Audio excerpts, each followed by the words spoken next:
प्रिय छात्रों, कैसे हैं आप? उम्मीद करता हूं कि आप लोग बेहतर होंगे और अपने पढ़ाई पे ध्यान दे रहे होंगे। मौसम तो खुशनुमा हो रहा है, लेकिन ये मौसम पढ़ने वाला है। चलिए, जैसा कि कल मैं आपको पाठ्यक्रम से परिचित करा दिया था कि क्या क्या पाठ्यक्रम है हिंदी के और कैसे आपको पढ़ना है, तो आज हिंदी की कक्षा का श्री गणेश किया जाता है। जैसा कि कल मैंने आपको बताया था कि मैं आज हिंदी के इतिहास से कुछ प्रारंभ करूंगा। तो सबसे पहले हिंदी का इतिहास और हिंदी से संबंधित महत्वपूर्ण जानकारी आपको बता देते हैं।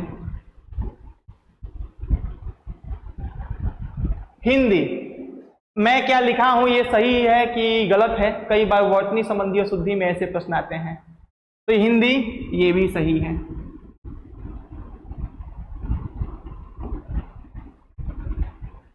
हिंदी, क्या यह सही है कि गलत है? तो कई जगह पे यहाँ पे हिंदी ऐसा भी लिखा सही माना जाता है, लेकिन अधिकतर जगह पे हिंदी ऐसा लिखा सही माना जाता है, क्योंकि अनुस्वार का हम लोग जब प्रयोग करते हैं तो हल्का न होता है, जैसे संविधान, संयोग। सबसे पहला प्रश्न हिंदी से ही आते हैं। यदि आपसे कोई पूछे हिंदी क्या है, तो इस प्रश्न का एक सरल उत्तर होगा हिंदी। इसका आंसर हो जाएगा हिंदी भाषा है।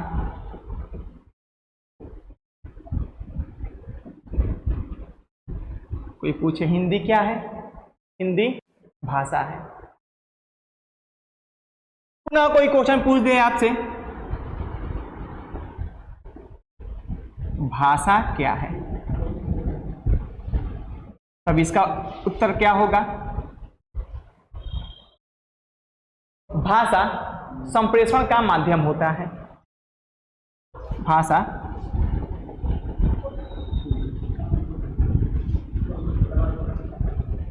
संप्रेषण का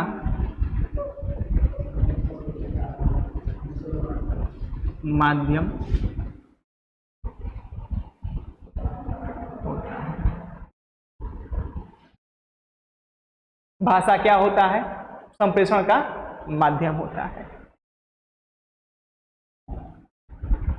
अगर आपसे पूछा जाए संप्रेषण क्या होता है,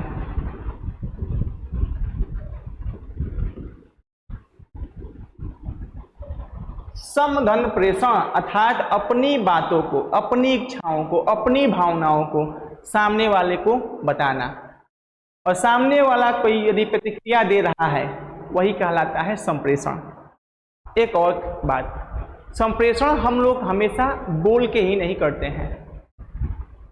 बच्चों को समझ में आता है कि संप्रेषण का मतलब बोल कर जो कोई भी चीज किया जाए, संकेत के माध्यम से भी संप्रेषण होता है। उस भाषा को हम लोग सांकेतिक भाषा कहते हैं। जैसे आपसे कोई बहुत दूर खड़ा है और आप उसको कुछ कहना चाहते हैं बिना मोबाइल के, तो आप इशारे के माध्यम से कुछ कहेंगे, वो समझ जाएगा, वो प्रतिक्रिया दे देगा, तो यह भी क्या हो गया? संप्रेषण। तो क्या यह भाषा नहीं हुआ? तो हाँ, ये भी भाषा हुआ। इस भाषा को क्या बोलते हैं? सांकेतिक भाषा। कैसी भाषा? सांकेतिक भाषा। तो संप्रेषण का मतलब होता है अपनी भावनाओं को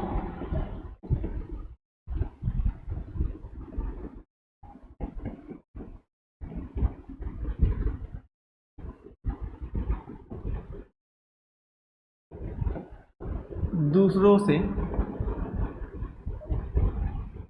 व्यक्त करना एवं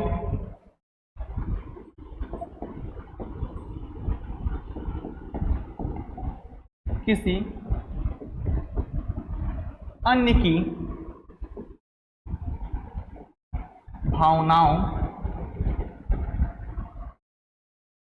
का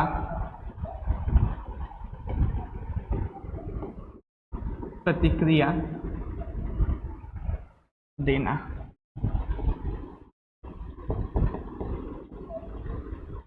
मैं एक बात आप लोगों से कहना चाहूँगा छात्रों, ये जो थ्योरी की क्लास जब हमें थोड़ा सा आपको एक बेसिक आइडिया दे दूंगा, तो इस पे हम प्रश्न करेंगे और प्रश्नों की संख्या अधिकतर होंगी जो अब तक विभिन्न परीक्षाओं में जितने एग्जाम आपके यूपीपी में, यूपी दरोगा में यूपी ट्रिपल एससी के विभिन्न एग्जाम जैसे लेखपाल, वीडियो, बीपीओ, जूनियर असिस्टेंट और समूह ग की जितनी परीक्षाएं हुई हैं उन सभी प्रश्नों का मैं एक संग्रह उठाऊंगा जो इस चैप्टर से होगा और उस पर अभ्यास किया जाएगा। उसके लिए आप लोगों को लाइव जुड़ना पड़ेगा। मैं प्रश्न आपको दूंगा और आपको उसकी प्रतिक्रिया देना है। एग्जाम में आप तभी सफल हो पाएंगे जब अधिक से अधिक बहुविकल्पी प्रश्नों का अभ्यास किए होंगे। थ्योरी पढ़ने लेने से कुछ नहीं होगा। थ्योरी पढ़ने के बाद उस पर आप लोग को बहुविकल्पी प्रश्नों को भी करना है। चलिए, तो अभी आप लोगों ने क्या पढ़ा? हिंदी क्या है? भाषा है। भाषा क्या है? संप्रेषण का माध्यम है। संप्रेषण क्या होता है? अपनी भावनाओं को दूसरों से व्यक्त करना एवं किसी अन्य की भावनाओं का प्रतिक्रिया देना ही क्या कहलाता है? आपका भाषा, ये संप्रेषण कहलाता है।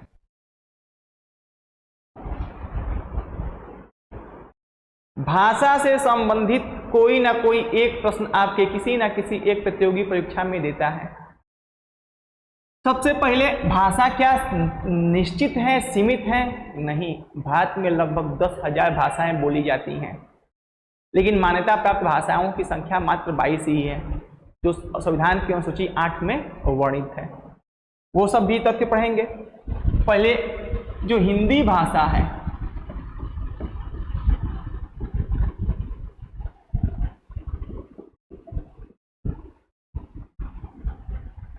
ये बताइए हिंदी भाषा की उत्पत्ति हुई थी कि हिंदी भाषा का विकास हुआ था? तो इसका जवाब है हिंदी भाषा का विकास हुआ है। जैसे वर्तमान में जो मानव आप दिख रहे हैं, तो यह मानव अपने मानव के विकसित रूप में आए हैं कि इसी रूप में आपका उत्पन्न हुए थे? तो जवाब यही होगा कि हम लोग अपने विकसित रूप में हैं। उसी तरह हिंदी भाषा का विकास हुआ था। तो हिंदी भाषा का विकास।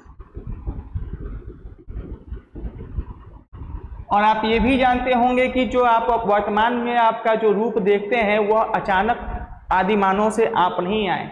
उसमें भी कई कल्प हुए, कई प्रकार के मानव के अलग अलग प्रकार हुए। उसी तरह हिंदी भाषा का विकास डायरेक्ट संस्कृत से हिंदी नहीं हुआ। हिंदी भाषा का एक विकास क्रम हुआ है, उसी को बोलते हैं हम लोग हिंदी भाषा का विकास क्रम। क्या है हिंदी भाषा का विकास क्रम? तो आप लोगों को विदित होगा कि हम किसके वंशज हैं? आर्यों के वंशज हैं कि द्रविड़ों के वंशज हैं? तो आपका जवाब होगा कि हम आर्यों के वंशज हैं। और आर्यों की भाषा क्या थी? संस्कृत। तो सबसे पहले वैदिक सभ्यता में आप लोगों की भाषा आई थी, वह क्या थी? संस्कृत। अब इस संस्कृत में ही परिवर्तन हुए।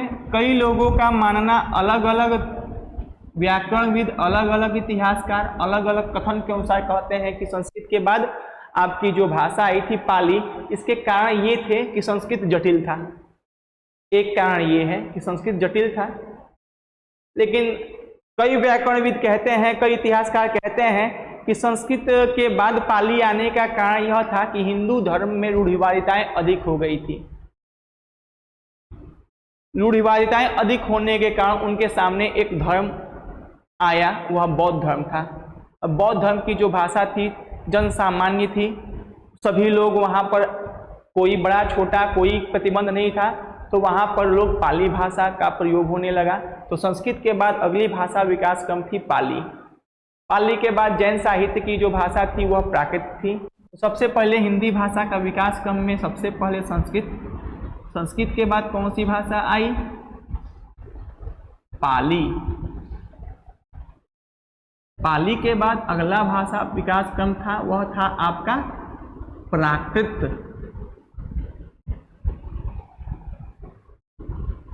एक ऐसा समय आया कि जब तीनों भाषाएं आपस में मिलने लगी। जैसे आप लोग अपने जिस क्षेत्र में हो, जैसे आप यदि बलिया क्षेत्र से हो चाहे किसी भी क्षेत्र से हो, तो देखेंगे कि आसपास के जिलों की भाषाएं आपसे मिश्रित हो जाती हैं। जैसे बलिया में हम लोग जो बोलते हैं यहाँ की भोजपुरी, और जो छपरा की भोजपुरी और जौनपुर की भोजपुरी में परिवर्तन हो जाता है। आपस में ये भाषाएं मिलने लगती हैं। तो वही भाषा के मिश्रित रूप को, भाषा के मिश्रित रूप, ये तीनों आपस में मिलने लगी और उसी भाषा के मिश्रित रूप को ही हम लोग क्या बोलते हैं? अपभ्रंश।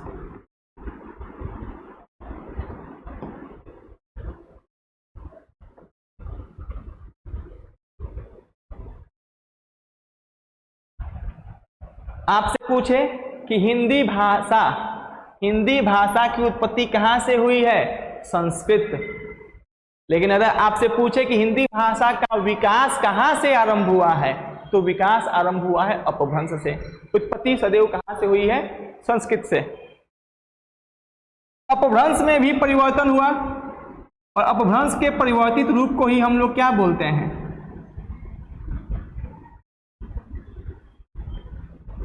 अवभट बोलते हैं। अपभ्रंश के परिवर्तित रूप को हम लोग क्या बोलते हैं? तो अपभ्रंश के परिवर्तित रूप को हम लोग बोलते हैं अवभट। चाहे अपभ्रंश का उत्तरकालीन रूप यदि एग्जाम में पूछे तो वह क्या होता है? अवभट। उसके बाद हम लोग गुलाम हुए, अंग्रेजों का शासन आया, अंग्रेजों से हम लोग स्वतंत्र हुए और स्वतंत्र होने में एक भाषा ने सबसे अधिक महत्वपूर्ण भूमिका निभाई थी। यदि आपसे कहा जाए कि हमको राष्ट्रीयता की भावना किस भाषा ने उत्पन्न कराया? हिंदी में। हिंदी में देशभक्ति गीत, हिंदी में आपके पत्र पत्रिकाएं, लेख छपने लगी और आप लोग इतिहास में पढ़े होंगे वही हिंदी के लेख लिखने के कारण कई क्रांतिकारियों को, कई नेताओं को, कांग्रेसी नेताओं को जेल में करना पड़ा। मैथिली शरण गुप्त ने जो पुस्तक लिखी थी भारत भारती, अंग्रेजों ने उस पर प्रतिबंध लगा दिए हैं क्योंकि भारत भारती में ऐसी विचारधारा थी कि पढ़ने के बाद लोगों की उत्तेजनाएं बढ़ जाती थी और आंदोलन में कूद पड़ते थे। अंग्रेजों ने उस किताब को प्रतिबंधित कर दिया। इसी कारण आप लोगों से पूछा जाता है कि भारत भारती के जो रचयिता है मैथिली शरण गुप्त, उनको राष्ट्र कवि की उपमा इसी कारण दी गई थी और यह उपमा उनको गांधी जी ने दिया था। 2018 का जो यूपीपी पेपर हुआ था उसमें यह प्रश्न पूछा गया था कि मैथिली शरण गुप्त को राष्ट्र कवि की उपमा किसने दी थी? तो याद रखिएगा सदैव, किसने दिया था? महात्मा गांधी ने। उनके किस कृति के कारण दिया था? तो भारत भारती के कारण। अवहट के बाद स्वतंत्रता संघर्ष में सबसे अधिक जो योगदान दिया था वह किस भाषा ने दिया था? हिंदी। देश आजाद हो गया। देश आजाद होने के बाद जो सबसे पहला काम हुआ था वह क्या हुआ था? हम लोगों को अपना एक संविधान मिला। संविधान बनाने की आवश्यकता क्यों हुई? लोगों ने संविधान क्यों बनाया, क्यों लिखा? तो इसका कारण यही है कि जिन संघर्षों को हमने अपने स्वतंत्रता संघर्ष में देखा था, उसी संघर्षों में हमने जो अनुभव किया था उसी अनुभव को हमने लिखा कि जो जो समस्याएं अंग्रेजों के शासन काल में आई हैं उन वैसी समस्याएं हमारे किसी भी आने वाली पीढ़ी को ना मिले, इसलिए उन्होंने संविधान लिखा। यदि वो लोग संविधान नहीं लिखते हैं तो फिर कोई अपना ही हम पे हुकूमत करने लगता। और आप जानते ही हैं कि भारत में सबसे बड़ा यदि कोई चीज है तो वह कौन है? संविधान है। संविधान के दायरे में ही राष्ट्रपति हैं, संविधान के दायरे में प्रधानमंत्री हैं, संविधान के दायरे में ही हम और आप हैं। और आप लोग देख ही रहे होंगे इस समय संविधान का कितना बड़ा आपका रोल है। अभी चुनाव परिणाम में ही देखे थे आप लोग। आते हैं हम लोग हिंदी पर। हिंदी और संविधान में क्या सामंजस्य है? तो सबसे पहले हिंदी आपको हम क्लास के प्रारंभ में ही बताए थे कि हिंदी क्या है? भाषा है। लेकिन संविधान में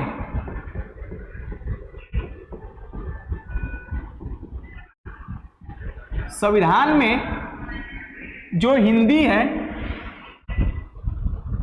संविधान में जो हिंदी है उसमें किस भाषा के रूप में लिखा गया है कि कैसी हिंदी है, कैसी भाषा है? तो संविधान में हिंदी को राजभाषा के रूप में, राजभाषा के रूप में, संविधान में हिंदी राजभाषा के रूप में वर्णित है। किस भाषा के रूप में वर्णित है? राजभाषा के रूप में वर्णित है। राजभाषा क्या होता है? यदि आपसे कोई पूछे कि राजभाषा की कोई परिभाषा होती है, तो हाँ, किसी भी देश, किसी भी राज्य की जो सरकारी कामकाज की भाषा होती है, कार्यालय की जो भाषा होती है, वही उस राज्य की या देश की क्या कहलाती है? राजभाषा कहलाती है।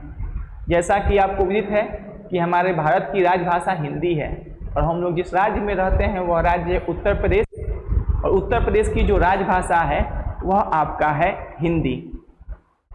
और 1979 में आपका उर्दू को उत्तर प्रदेश की दूसरी राजभाषा के रूप में लिखित वर्णन किया गया है, लिख दिया गया। तो सबसे पहले राजभाषा की परिभाषा हम लोग देख लेते हैं। किसी भी देश,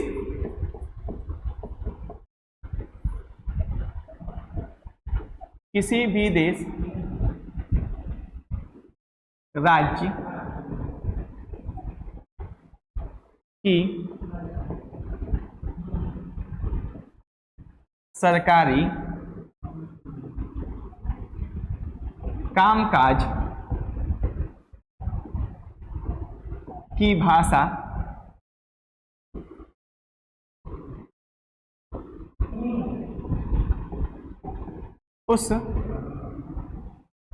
देश, राज्य की राजभाषा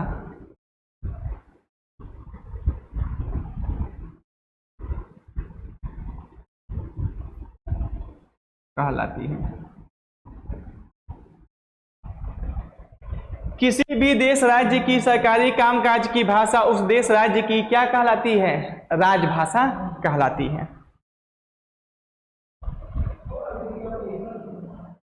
और भारत की राजभाषा क्या है?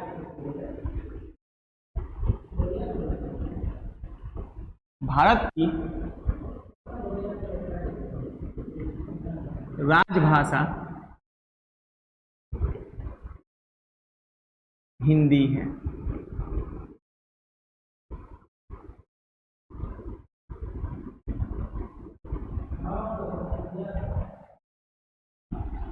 किस प्रदेश में हम लोग रहते हैं? तो उत्तर प्रदेश में रहते हैं। उत्तर प्रदेश की राजभाषा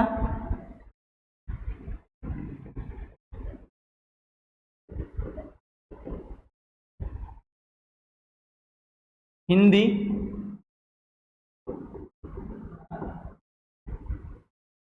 और उर्दू है।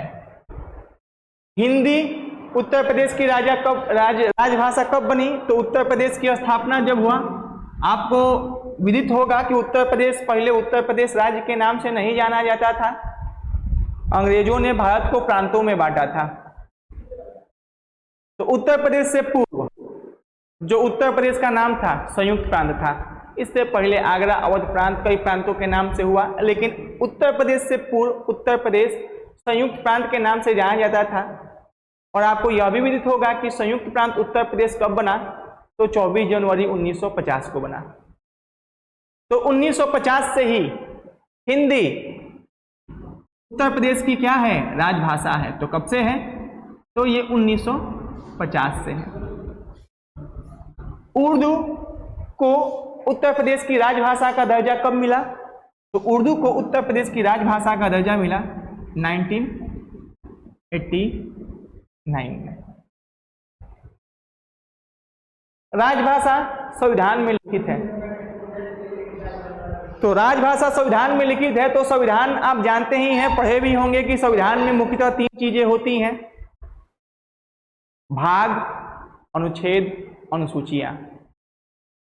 तो राजभाषा का जिक्र संविधान के किस भाग में है? यह प्रश्न प्रायः, चाहे आपका जब समूह ग की भर्ती हो, चाहे अधिकारी की भर्ती हो, यहां से क्वेश्चन अनुच्छेद से और भाग से राजभाषा संबंधित देता ही है। तो राजभाषा का जिक्र, राजभाषा का उल्लेख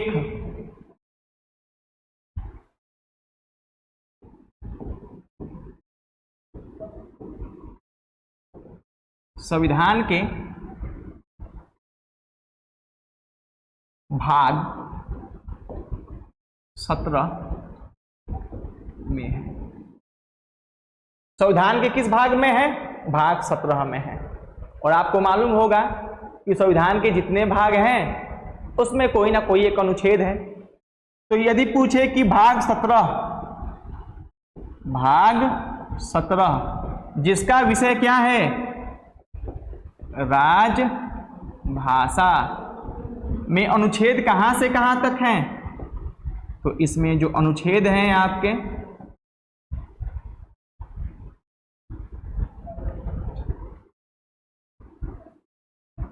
343 से 351। ये मैं जो भी आपको ये बोर्ड पे लिख रहा हूं इसका पीडीएफ आपको वीके सर टेलीग्राम चैनल पे मिल जाएगा और हमारा हिंदी के खुद टेलीग्राम चैनल पे मिल जाएगा और टेलीग्राम आपको इस वीडियो के लिंक में मिल जाएगा। तो आप लोग बस एकाग्रचित्त होकर के मेरी बातों को सुनिए। अभी लिखने की कोई आवश्यकता नहीं है, सभी पीडीएफ आपको इस कक्षा के उपरांत आपको मिल जाएगा। बस अभी सुनिए मैं क्या पढ़ाया अब तक। कक्ष में मैं लड़कों को ये सब चीजें बोलवाता हूँ, मैं साथ साथ लिखता हूँ, बच्चे बोलते रहते हैं जिससे उनको याद होता है। तो खैर अभी तो मैं ऑनलाइन हूँ और ये संभव नहीं है, अभी बस मैं कैमरा को देख रहा हूँ और आप लोगों से बातें कर रहा हूँ। महसूस कर रहा हूँ कि मेरे सारे छात्र इस कैमरा के अंदर हैं, हमको सुन रहे हैं लेकिन वो हमको जवाब नहीं दे पा रहे हैं। लेकिन जब मैं लाइव क्लास लूँगा तो मैं आपके जवाब को भी देखूंगा। और लाइव क्लास में कब लूँगा? जब मैं आपसे ऑब्जेक्टिव क्वेश्चन कराऊंगा।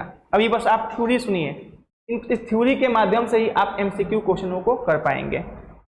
हिंदी क्या है? भाषा है। भाषा क्या है? संप्रेषण का माध्यम है। संप्रेषण क्या होता है?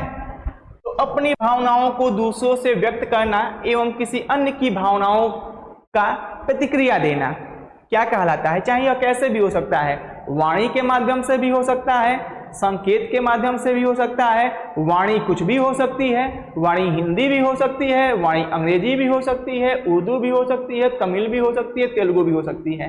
लेकिन हम लोगों को तमिल तेलुगु समझ में नहीं आएगा क्या, लेकिन यह भाषा नहीं है, वो संप्रेषण का माध्यम नहीं है, वो है ये उन्हीं के लिए है जो उनको समझ में आएगी।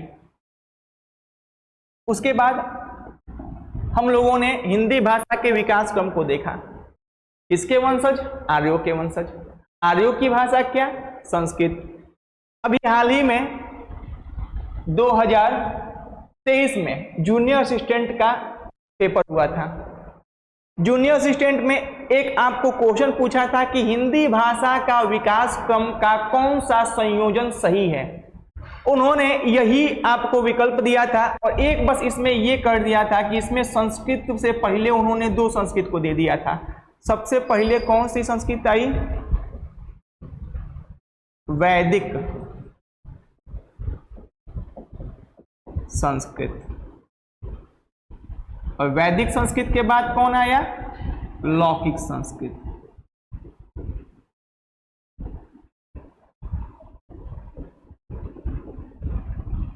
तो विकल्प उन्होंने ऐसा दिया था कि कौन सा संयोजन सही है। तो पहले उन्होंने वैदिक संस्कृत लिखा, लौकिक संस्कृत, पाली, अपभ्रंश, अवहट, प्राकृत, ऐसे क्रम को उलट पलट करके 3 विकल्प दिए थे और एक विकल्प जो दिया था वह हूबहू यही था। तो क्रम याद रखिएगा। सर्वप्रथम कौन? संस्कृत। संस्कृत के बाद कौन? वैदिक संस्कृत। संस्कृत के नहीं देगा विकल्प तो सबसे पहले कौन? वैदिक संस्कृत। वैदिक संस्कृत के बाद कौन? लौकिक संस्कृत। लौकिक संस्कृत के बाद कौन? पाली। पाली के बाद प्राकृत। प्राकृत के बाद अपभ्रंश। अपभ्रंश के बाद अवहट। अवहट के बाद हिंदी। इसके बाद हम लोगों ने क्या देखा? हिंदी को संविधान में किस भाषा के रूप में लिखा गया है? तो हिंदी को भारतीय संविधान में राजभाषा के रूप में उल्लेखित किया गया है। राजभाषा से तात्पर्य किसी भी देश की सरकारी कामकाज की भाषा। मोदी जी नोटबंदी किए थे, मोदी जी कोई भी आपको ये नोटबंदी किए थे, मोदी जी ने अभी लॉकडाउन भी लगाया था, ये आप लोगों को अवगत उन्होंने ही कराया होगा। किस भाषा के माध्यम से कराया था? हिंदी। कोई भी सर्कुलर जारी होता है, कोई भी चीजें होती हैं तो वह सब किस माध्यम में होती हैं? हिंदी। कई छात्र कहते हैं कि सर जी हिंदी के अलावा इंग्लिश भी होता है। हाँ होता है, इंग्लिश उनके लिए होता है जिनको हिंदी समझ में नहीं आती है। और दक्षिण भारत में इंग्लिश इसलिए किया जाता है क्योंकि दक्षिण भारत के लोगों को हिंदी समझ में नहीं आती है। उन लोगों की जो भाषा, तमिल परिवार की भाषा मलयालम, कन्नड़, तमिल, तेलुगु मोदी जी को भी नहीं आती है। तो मोदी जी जो अपना संप्रेषण करेंगे तो वहां पे या तो हिंदी में करेंगे अन्यथा अंग्रेजी में करेंगे। किसी भी देश राज्य की सरकारी कामकाज की भाषा उस देश की क्या कहलाती है? उस देश या राज्य की राजभाषा कहलाती है। किस राज्य में हम लोग हैं? उत्तर प्रदेश में है। उत्तर प्रदेश की राजभाषा क्या है? उत्तर प्रदेश की राजभाषा आपकी है हिंदी, उर्दू। राजभाषा का उल्लेख संविधान के किस भाग में है? भाग 17 में। भाग 17 का जो विषय है वह क्या है आपका? राजभाषा। और राजभाषा में जो अनुच्छेद है वो कहां से कहां तक है? अनुच्छेद 343 से लेकर के आपका 351 तक। और इसमें आपके हिंदी के परीक्षा में कई बार अनुच्छेद 343 पूछा गया है। तो सभी अनुच्छेद आपके लिए उतने महत्वपूर्ण नहीं है, लेकिन पहला और अंतिम हिंदी की परीक्षा में अत्यधिक पूछा जाता है।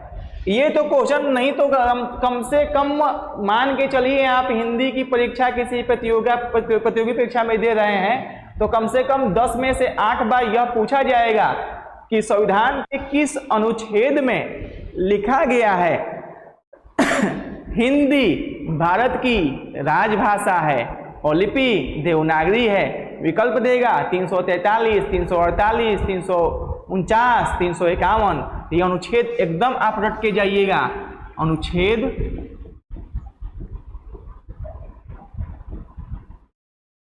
343 बहुत इंपॉर्टेंट, जितना भी लिख सकते हैं लिख सकते हैं। वेरी वेरी वेरी इंपॉर्टेंट अनुच्छेद 343। इसमें क्या कहा गया है? इसमें कहा गया है हिंदी संघ की, संघ यानी कौन? अपना प्यारा भारत। हिंदी संघ की राजभाषा।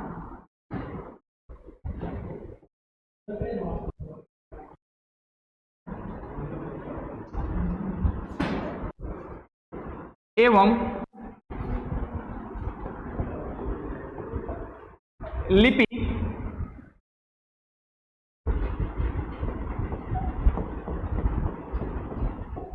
देवनागरी है। ये स्टेटमेंट, ये कथन आपको एकदम याद होना चाहिए कि संविधान के किस अनुच्छेद में कहा गया है कि हिंदी संघ की राजभाषा एवं लिपि देवनागरी है। तो अनुच्छेद 343।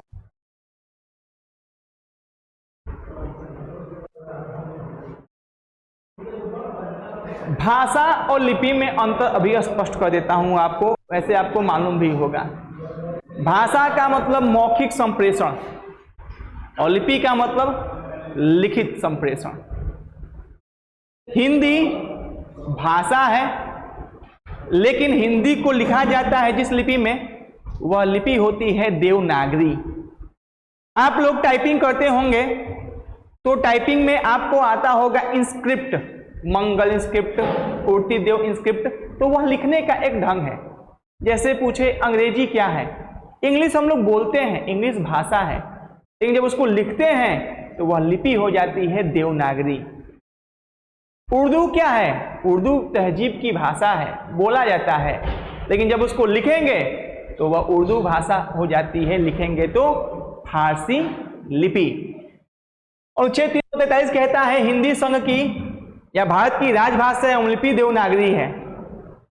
और दक्षिण भारत, देखिए हिंदी तो बन गया, लेकिन इसको लेकर के दक्षिण भारत के लोगों में थोड़ा सा असमंजस्य हो गया कि ये राजभाषा आप हम पे थोप नहीं सकते हैं, और ये भारत ही एक ऐसा देश है जहां पर किसी पे कुछ थोपा नहीं जाता है, लोकतंत्र है। अगर कोई चीज उनके समझ में नहीं आती है, कुछ भी नहीं होता है, तो उनको जागरूक किया जाता है या उनके सामने एक विकल्प दिया जाता है। तो दक्षिण भारत के लोगों के सामने एक विकल्प दिया गया और उस विकल्प को लिखा गया अनुच्छेद 343 ख में।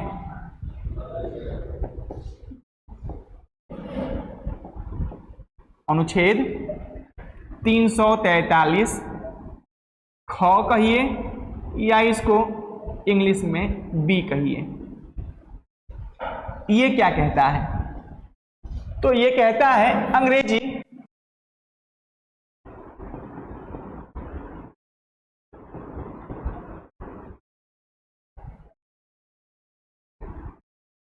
भारत की सह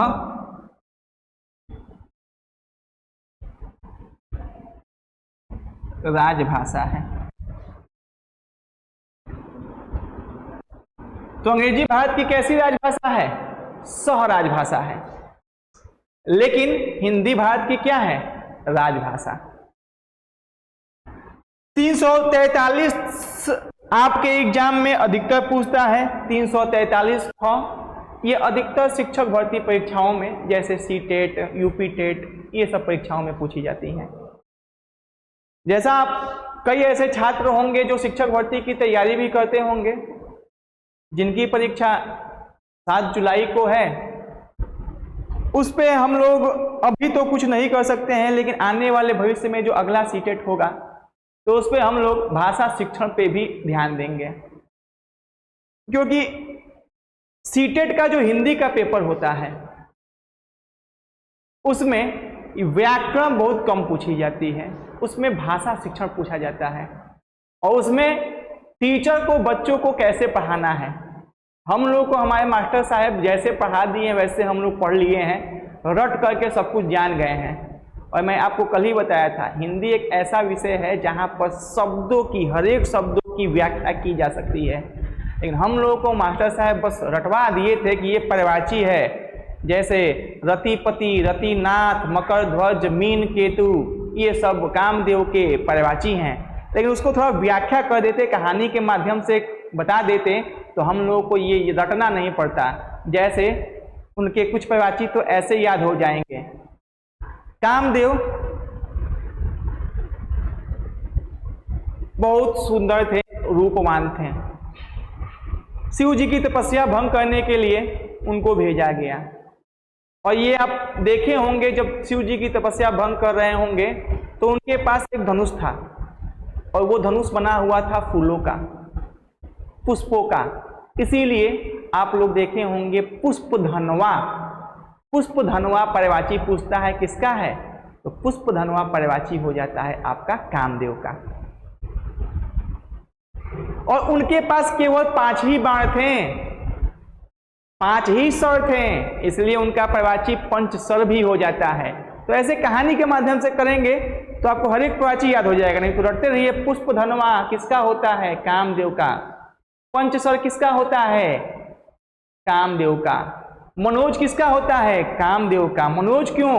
मन में जो जन्म ले, काम हमेशा मन में जन्म लेता है, इसलिए क्या होता है? मनोज उनका पर्यायवाची होता है। शिव जी ने जब आंख खोला तो उनका शरीर भस्म हो गया, और जब शरीर भस्म हो गया तो उनके पास तन ही नहीं रहा, तो अतनु, ये सब किसका पर्यायवाची बता रहे हैं हम आपको? कामदेव का। तो आप ये कहानी जानेंगे, थोड़ा सा आप इस पे व्याख्या कर देंगे तो सभी पर्यायवाची हो जाएंगे। अभी मैंने क्या कहा आपसे? कामदेव के पास कैसा धनुष था, तो कहेंगे सब पुष्पों का था। तो ये आपको बस याद रहेगा, पुष्पों का उनके पास धनुष था। तो पुष्प धनवा आपको कामदेव के पर्यायवाची के रूप में रटना पड़ेगा। कामदेव के पास कितने सर थे, कितने बाण थे? तो आप कहेंगे सर जी 5 थे, तो उनका ही पर्यायवाची हो जाता है कौन? पंचसर। उनका शरीर भस्म हो गया कि नहीं हो गया? तो कहेंगे हाँ सर, शिव जी ने आंख खोला तो उनका शरीर भस्म हो गया। जब शरीर भस्म हो गया तो उनके पास शरीर बचा ही नहीं, तो उनका आता है प्रवाची क्या, कैसा? अतनु। अतनु नहीं तो अनग्न।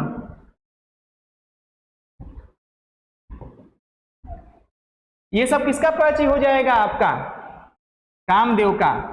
उनकी पत्नी का नाम रति था, तो रति नाम होने के कारण ही उनको हम लोग क्या बोलते हैं? रतिपति बोलते हैं।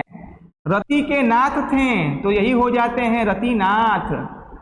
रति के कांत थे तो यही हो जाते हैं रतिकांत। मन में जन्म लेते हैं कौन? मन में जन्म लेता है, आपको विकल्प बस दे दिया जाए, मन में जन्म लेने वाले देवता कौन है? मन में जन्म लेते हैं और मन में विकार करके चले जाते हैं, तो कौन हो जाएगा आपका? मनोज। एक बच्चों को याद कराने के लिए एक मैं और ट्रिक बताता हूं कि मन में जन्म लेते हैं और मन में आपको व्याकुल कराते हैं। कई लोग होते हैं संयमी होते हैं, मन की भावनाओं को मन में ही रहने देते हैं, लेकिन मन की भावनाओं को यदि कई लड़के ऐसे होते हैं जो गलियों में चौराहों पे अभिव्यक्त करने चले जाते हैं, तो उनको पिटवाते भी कौन है? कामदेव। तो इन्हीं का एक प्रवाची क्या हो जाता है? मार। मार कौन है? कामदेव है।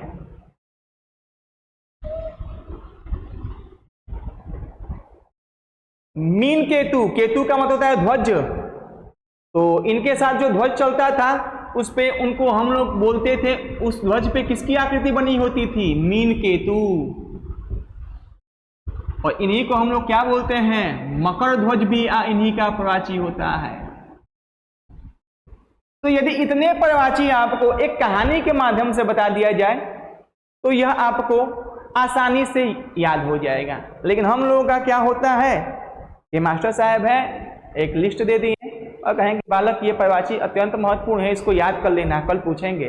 अब वो बालक घर पे ले गया, उसको याद किया कि नहीं याद किया, फेंक दिया, क्या किया? तो हिंदी में एक चीज है चर्चा परिचर्चा। जितना हम लोग आपसे चर्चा करेंगे, जितनी परिचर्चा होगी, जितना बातचीत होगा, तो हिंदी आपको स्वतः आ जाएगी। तो बस कुछ नहीं करना है, आपके पास अपने बहुमूल्य 24 घंटों में 45 मिनट, 1 घंटा, आधे घंटे निकाल के बस हमको सुनते रहिए, कल्याण हो जाएगा। आपका भी कल्याण होगा और आपके घर वालों का भी कल्याण होगा, क्योंकि नौकरी लगने के बाद से केवल आपका कल्याण नहीं होगा, आपसे संबंधित जितने लोग हैं उन सबका कल्याण होगा। खैर, प्रवाची को तो हम लोग एक अलग टॉपिक में ही इस पे हम लोग चर्चा परिचर्चा करेंगे। अभी हम लोग बात जो कर रहे थे, वह बातें जो चल रही थी वह हम लोगों की हिंदी भाषा पे चल रही थी। हिंदी भाषा का विकास हुआ था। राजभाषा संविधान में लिखी गई है। किस अनुच्छेद में लिखा गया है? 343। 343 ख में क्या लिखा गया है? अंग्रेजी भारत की स्वराजभाषा। कैसी राजभाषा है? स्वराजभाषा है। उसके बाद अंतिम जो है आपका अनुच्छेद वाला ये पूछ देता है कभी कभी, प्रायः ये भी नहीं पूछा जाता है लेकिन कभी कभी, और मान के चलिए जिस एग्जाम में आप बैठे उसी कभी कभी में पूछ दिया कि अनुच्छेद 351।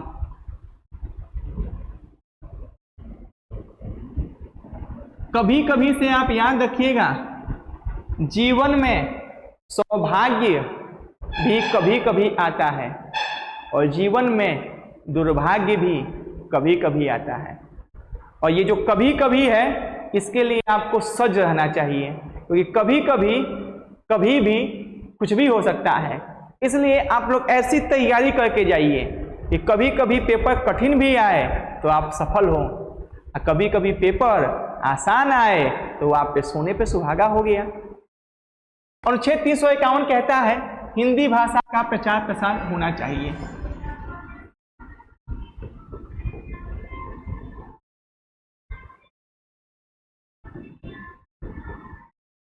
हिंदी भाषा का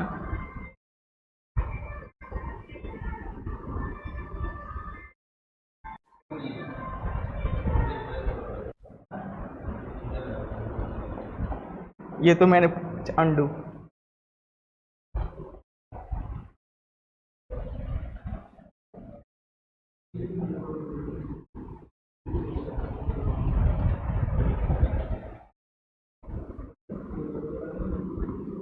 प्रचार प्रसार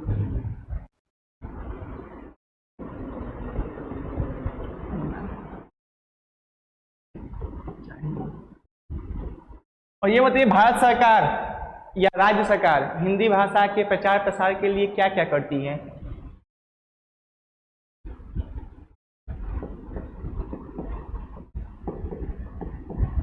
प्रचार प्रसार के लिए कुछ होता है? आप ही लोग मम्मी पापा के प्रचार प्रसार के लिए क्या करते हैं? तो कहेंगे सर मम्मी के प्रचार प्रसार के लिए हम मदर डे मना लेते हैं, और पापा के प्रचार प्रसार के लिए फादर डे मना लेते हैं, और व्हाट्सएप पे स्टेटस लगा देते हैं happy mother day, happy father's day. ठीक है, आप लोग मम्मी पापा के लिए कर लेते हैं, लेकिन हिंदी के प्रचार प्रसार के लिए भी भारत सरकार, चाहे आप लोग कभी कभी स्टेटस लगाते होंगे कि हैप्पी हिंदी डे या हिंदी दिवस के रूप में हम लोग किसी ने स्टेटस लगाते हैं, तो हम लोग प्रचार प्रसार के रूप में क्या करते हैं? दिवस मनाते हैं। तो प्रचार प्रसार दिवस के रूप में होता है। और प्रचार प्रसार के लिए क्या किया जा सकता है? तो और प्रचार प्रसार के लिए किया जा सकता है, हम लोग सम्मान देकर, सम्मान के रूप में। और क्या हो सकता है प्रचार प्रसार के लिए?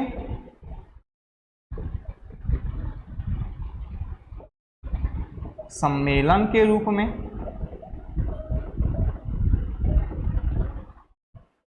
ये कुछ तरीके हैं हिंदी भाषा के प्रचार प्रसार के लिए। दिवस के रूप में हम लोग 3 डेट को याद रखिएगा। 3 डेट जो है आपसे के प्रचार प्रसार के लिए, चाहे दिवस के रूप में एग्जाम में पूछा जाता है, वह 3 डेट कौन कौन सा है? एक है आपका 14 सितंबर, एक है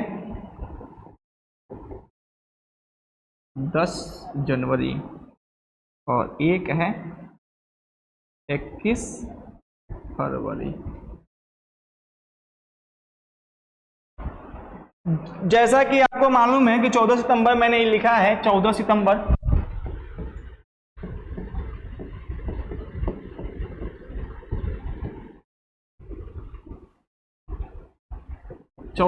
को बहुत सरल है, एग्जाम पूछता है आपको। इस दिन हम लोग मनाते हैं हिंदी दिवस। हिंदी दिवस बहुत सरल प्रश्न है।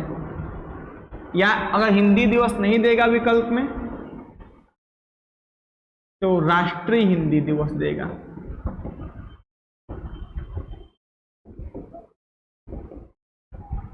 इसका एक कारण है, 14 सितंबर के ही दिन को हम लोग क्यों निर्धारित किए हिंदी दिवस मनाने के लिए? क्योंकि 14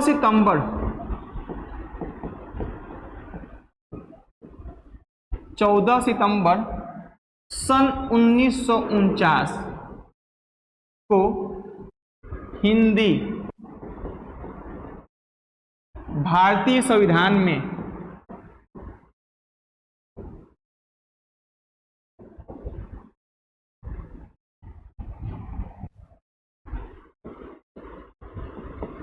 किस भाषा के रूप में? राजभाषा के रूप में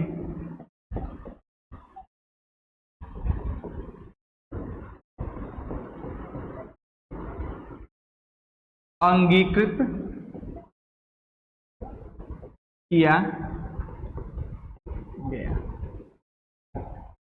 14 सितंबर सन 1949 को हिंदी भारतीय संविधान में राजभाषा के रूप में अंगीकृत किया गया।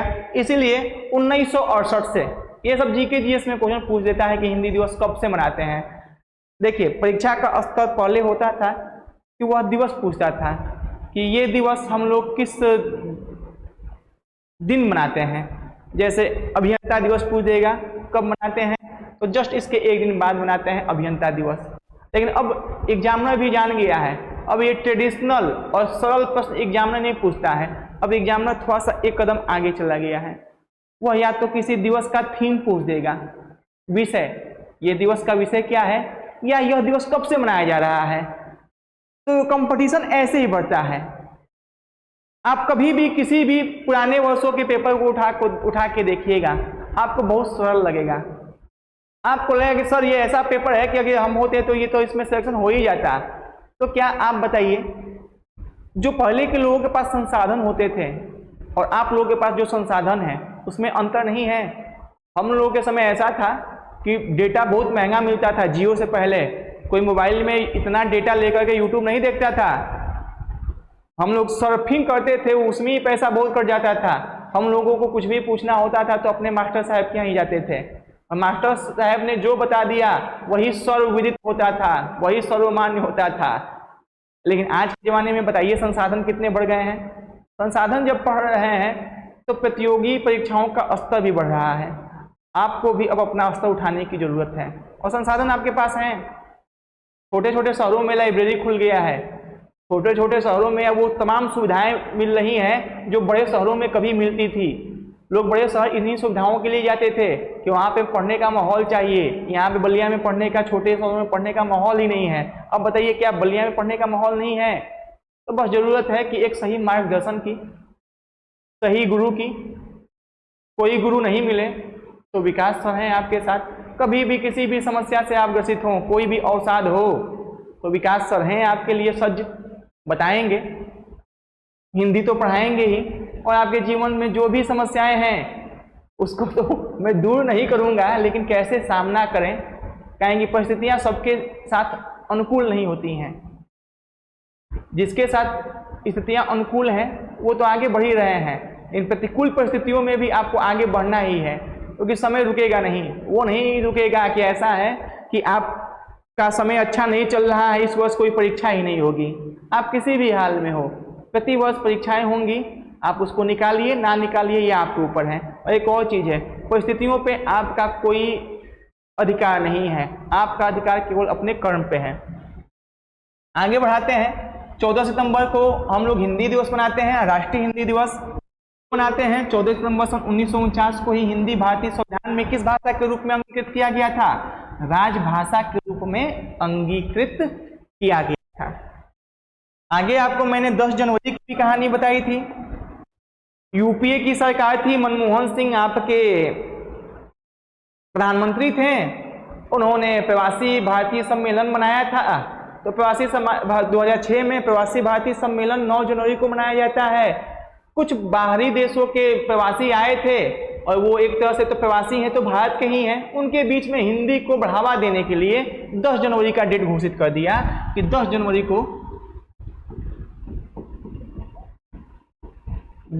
को अब विश्व स्तर पर, अंतर्राष्ट्रीय स्तर पर हिंदी दिवस मनाया जाएगा। तो यदि आपसे क्वेश्चन पूछे कि विश्व हिंदी दिवस कब मनाया जाता है, तो एकदम सरल प्रश्न है, 10 जनवरी। याद कर लीजिएगा। 9 जनवरी प्रवासी भारतीय दिवस, 10 जनवरी विश्व हिंदी दिवस। कब से? 2006 से। किसकी सरकार? मनमोहन सिंह की सरकार। 21 फरवरी, ये भी बहुत इंपॉर्टेंट। आप लोगों ने एक संस्थान का नाम सुना होगा, यूनेस्को, जिसका हेडक्वार्टर पेरिस में है। यूनेस्को दुनिया भर की जितनी सांस्कृतिक चीजें होती हैं, मूर्त हो अमूर्त हो, भाषाएं हो, सबको एक जगह पर इकट्ठा करती हैं और हमेशा उनके सांस्कृतिक और साइंटिफिक चीजों को आगे बढ़ाने का कार्य करती हैं।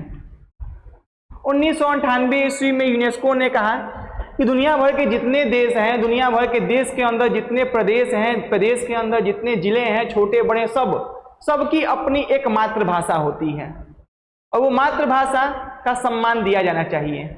जैसे आप लोग हिंदी बोलते हैं तो आप लोगों का वातावरण से जो भाषा सीखे हैं हिंदी सीखे हैं, माँ बाप से जो भाषा सीखे हैं वह हिंदी सीखे हैं, तो आपकी मातृभाषा हिंदी हो गई।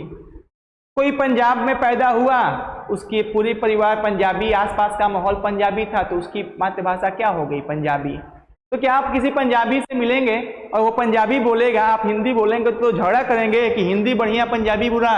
सबकी मातृभाषा का सम्मान देना चाहिए, चाहे वो तमिल बोले, तेलुगु बोले, उर्दू बोले, फारसी बोले, वह उसकी मातृभाषा है।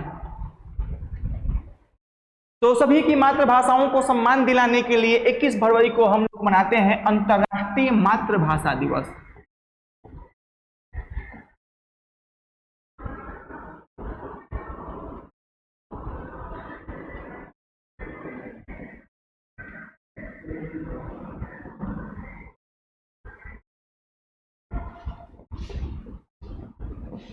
अंतर्राष्ट्रीय मातृभाषा दिवस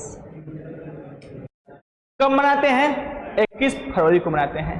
देखिए, मैं यहाँ पे आपको ये लिख करके ये सब चीजें बताने का अस्तित्व यही है कि कई बार लड़कों के जहन में आता है कि हम आपको पीडीएफ से पढ़ाएं, तो कई बार लड़कों को समझ में आएगा कि सर जी जो है ना पीडीएफ बनाए हैं और इसी से पढ़ा रहे हैं। लिख के पढ़ाने का एक अलग ही आनंद होता है। नहीं तो पीडीएफ ऐसा नहीं है कि पीडीएफ नहीं है, लेकिन यह पीडीएफ आप लोगों को टेलीग्राम पे लिखा मिलेगा, आप लोग पढ़िएगा, क्योंकि जब तक मैं लिख के बच्चों को नहीं पढ़ाता हूं तब तक आनंद का अनुभव नहीं कर पाता हूं। लिख के पढ़ाने का एक अलग आनंद है और इससे अपना भी आत्मविश्वास बढ़ता है। बच्चों को आजकल बच्चों के मन में कैसे कैसे प्रश्न आते हैं वो हमको नहीं आते हैं। बच्चे को मन में जो भी आएगा वो कह देंगे कि सर जी को याद नहीं है, कुछ भी उनको आता नहीं है, पीडीएफ दे करके बस बोल रहे हैं, इसीलिए लिख करके आपको सब बता रहे हैं। पीडीएफ आप लोगों को टेलीग्राम चैनल पे मिल जाएगा। जैसे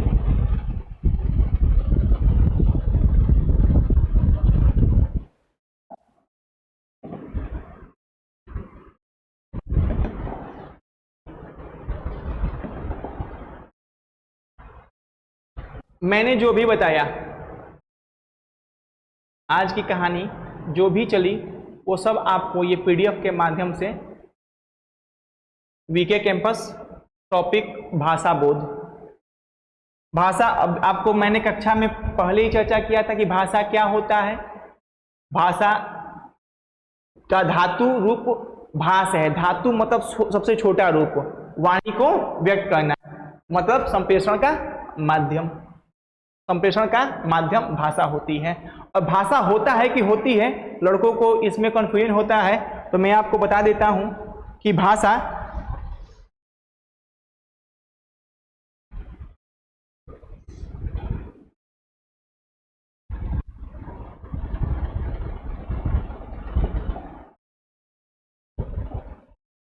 भाषा ये जो शब्द है भाषा, यह पुल्लिंग है कि स्त्रीलिंग है, तो हमेशा याद रखिएगा कि भाषा स्त्रीलिंग है।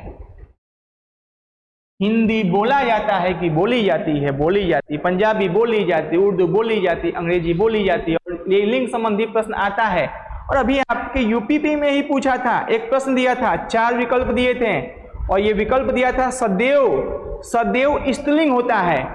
विकल्प हमको याद है, विकल्प दिया था पर्वतों के नाम, विकल्प दिया था आपको अनाज के नाम, विकल्प दिया था दिन के नाम, और विकल्प जो दिया था बोलियों के नाम, जिसमें से आंसर होगा बोली।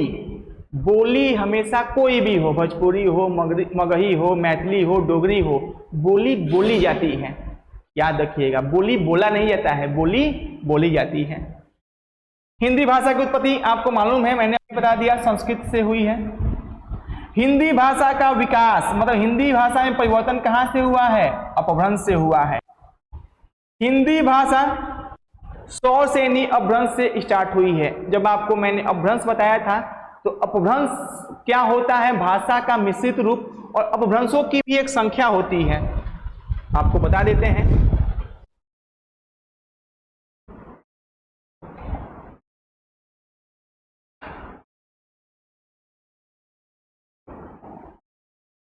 भाषा का मिश्रित रूप क्या कहलाता है? अपभ्रंश।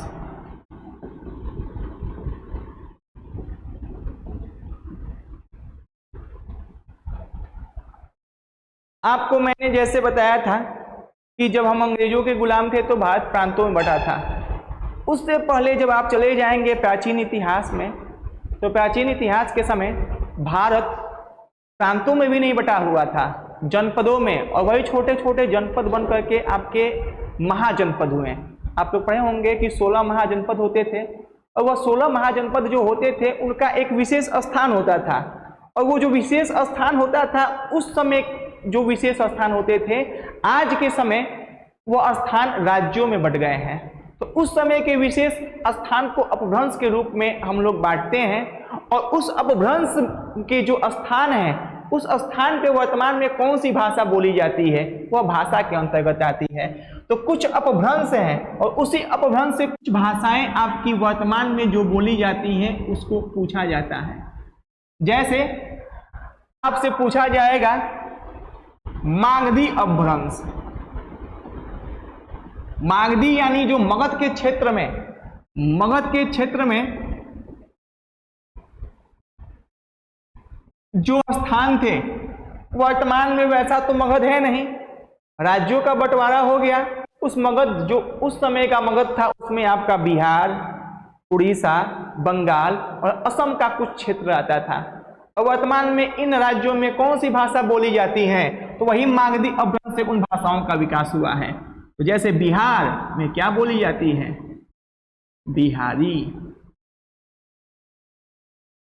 बंगाल में क्या बोली जाती है, बंगाली। उड़ीसा में क्या बोला जाता है, उड़िया। और असम में क्या बोला जाता है,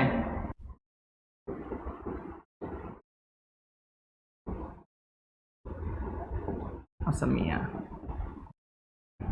ठीक, वैसे ही हम लोगों के जो हिंदी बोली जाती है पूर्वी हिंदी, वह मागधी से थोड़ा सा परिवर्तित होकर के अपभ्रंश का नाम है अर्ध मागधी अपभ्रंश।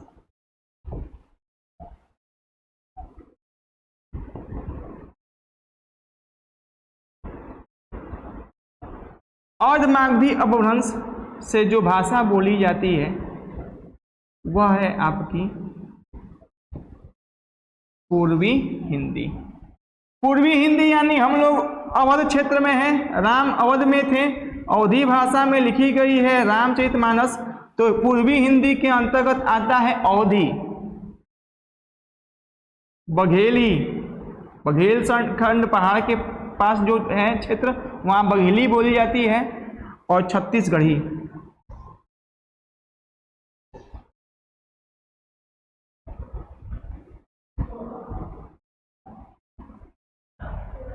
तो मागधी अपभ्रंश से बिहारी, बंगाली, उड़िया, असमिया। अर्ध मागधी अपभ्रंश से पूर्वी हिंदी। और कुछ अपभ्रंश हैं, जैसे आपसे कहेगा जो अभी हम लोग पढ़ रहे थे सौरसेनी अपभ्रंश।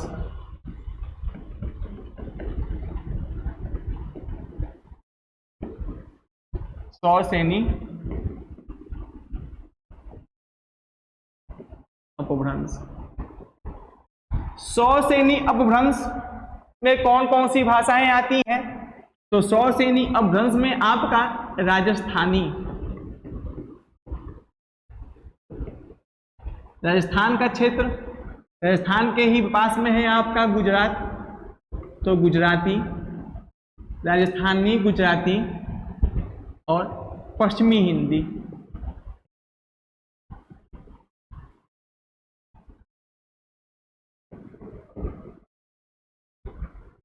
पश्चिमी हिंदी बोली जाती है। पश्चिमी हिंदी को ही हम लोग बोलते हैं खड़ी बोली, चाहे खड़ी हिंदी।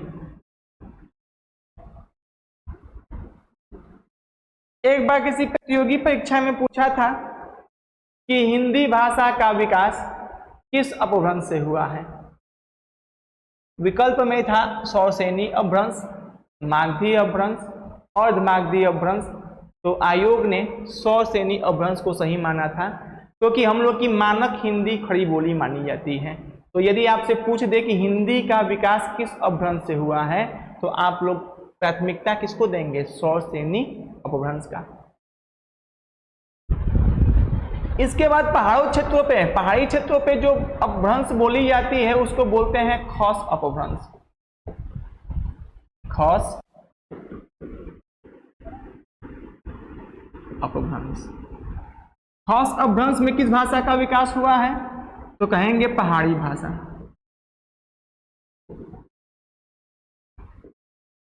पहाड़ी भाषा। पहाड़ी क्षेत्रों में चले जाएंगे, उत्तराखंड में गढ़वाल नाम का एक स्थान है, वहां बोला जाता है गढ़वाली। कुमायूं क्षेत्र है तो वहां भी बोला जाता है कुमायूनी।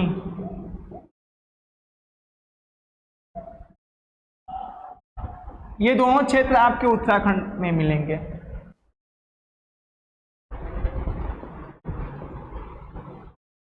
ये सब भी कभी पूछ देते हैं, छोटे मोटे अपभ्रंश है, ब्राचर अपभ्रंश।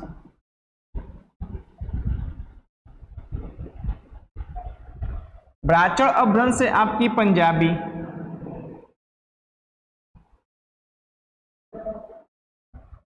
ये सब आपके अपभ्रंश हैं और उन अपभ्रंशों से आपका भाषा विकास हुआ है। मागधी से किन किन भाषाओं का विकास हुआ है? बिहारी, बंगाली, उड़िया, असमिया। अर्धमागधी से किससे हुआ है? पूर्वी हिंदी का हुआ है। एक फैक्ट याद रखिएगा, जैसे आपको मैंने सबसे पहले बताया था, हिंदी भाषा के विकास क्रम में हम लोग किसके वंशज थे? आर्यों के वंशज थे। और ये पूरी कहानी जो चल रही है आर्यों के ही इर्द गिर्द घूम रही है। तो एग्जाम में एक बार प्रश्न पूछा था कि निम्न में से किस भाषा का विकास अपभ्रंश से नहीं हुआ है? तो याद रखिएगा, जब भी द्रविड़ परिवार की कोई भी भाषा होगी उसका विकास अपभ्रंश से नहीं हुआ है। इस नोट को याद रखिएगा। द्रविड़ परिवार का मतलब कौन कौन? तो द्रविड़ परिवार में आता है मलयालम, जो केरल में बोली जाती है, तमिल, जो तमिलनाडु में बोली जाती है, तेलुगु, जो आंध्र प्रदेश में बोली जाती है, तमिल, जो तमिलनाडु में बोली जाती है। इनको छोड़कर द्रविड़ परिवार मलयालम, तमिल, तेलुगु, मलयालम, कन्नड़,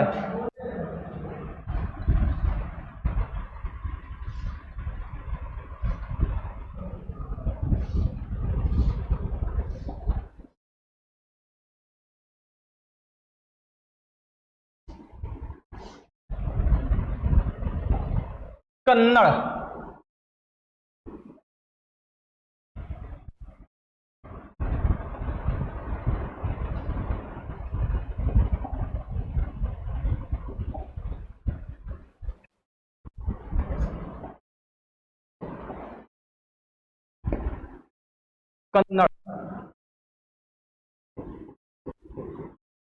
कन्नड़ जो कर्नाटक में बोली जाती है। मलयालम, तमिल, तेलुगु, कन्नड़ को छोड़कर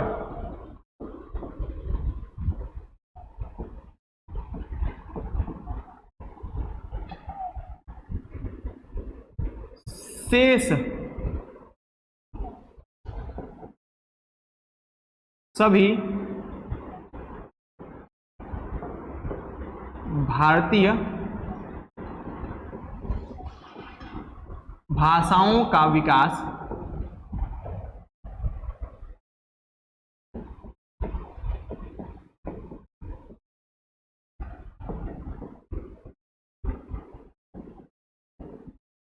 अपभ्रंश से हुआ है। किससे हुआ है? अपभ्रंश से हुआ है। तो आज की क्लास में हमने हिंदी भाषा का विकास से लेकर के, अपभ्रंश से लेकर के, राजभाषा से लेकर के पूरी कहानी को समझा। इस थ्योरी से कहीं ज्यादा इंपॉर्टेंट है इस पे अभ्यास प्रश्न करना।